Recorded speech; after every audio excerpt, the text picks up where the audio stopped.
देश की राजधानी और इंटरनेशनल सिटी दिल्ली में एक होटल दिन दहाड़े धू धू करके जल उठता है।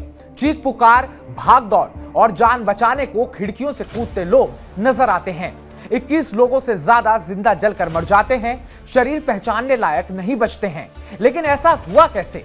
इसमें गलती किसकी है और कौन वो लोग हैं जो इन चिताओं पर अपनी रोटियां सेक कर अपना घर चलाते हैं? तो चलिए आपको बताते हैं कि इन 21 दर्दनाक मौतों का जिम्मेदार कौन है वो हत्यारा जिसकी वजह से आज आग ने 21 लोगों की बलि ले ली। और क्या ऐसा दिल्ली में पहली बार हो रहा है? नमस्कार, मैं उत्कर्ष प्रताप सिंह और आप देख रहे हैं टीवी 9 भारतवर्ष।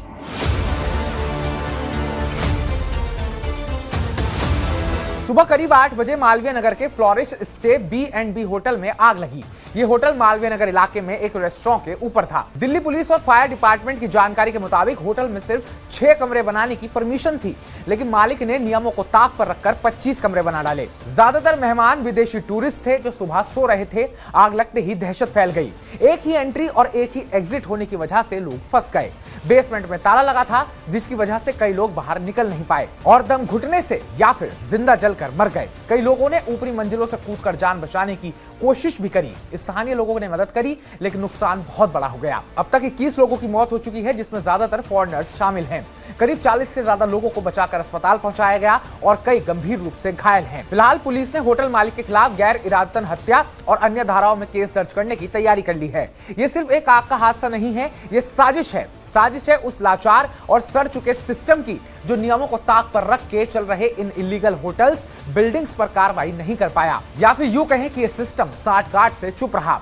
ये साजिश है उस लाचार तंत्र की जहां चंद रुपयों से अपना घर भरने के लिए सभी रूल्स को अफसरों ने अनदेखा कर दिया। दिल्ली में सभी बड़े राजनीतिक दलों की सरकारें रह चुकी हैं, लेकिन किसी ने कुछ नहीं किया। और अभी ठीक कुछ एक साल पहले ही 27 जुलाई को 3 यूपीएससी एस्पिरेंट्स की राजेंद्र नगर में राव IAS स्टडी के बेसमेंट में डूबने से मौत हो गई थी। खूब हो हल्ला मचा था, पूरा तंत्र सड़क पर उतर कर आया, पर बदला क्या? कुछ नहीं। रिजल्ट आपके सामने है।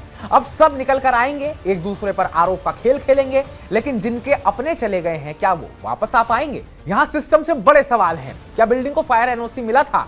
और अगर मिला था तो कैसे मिला था?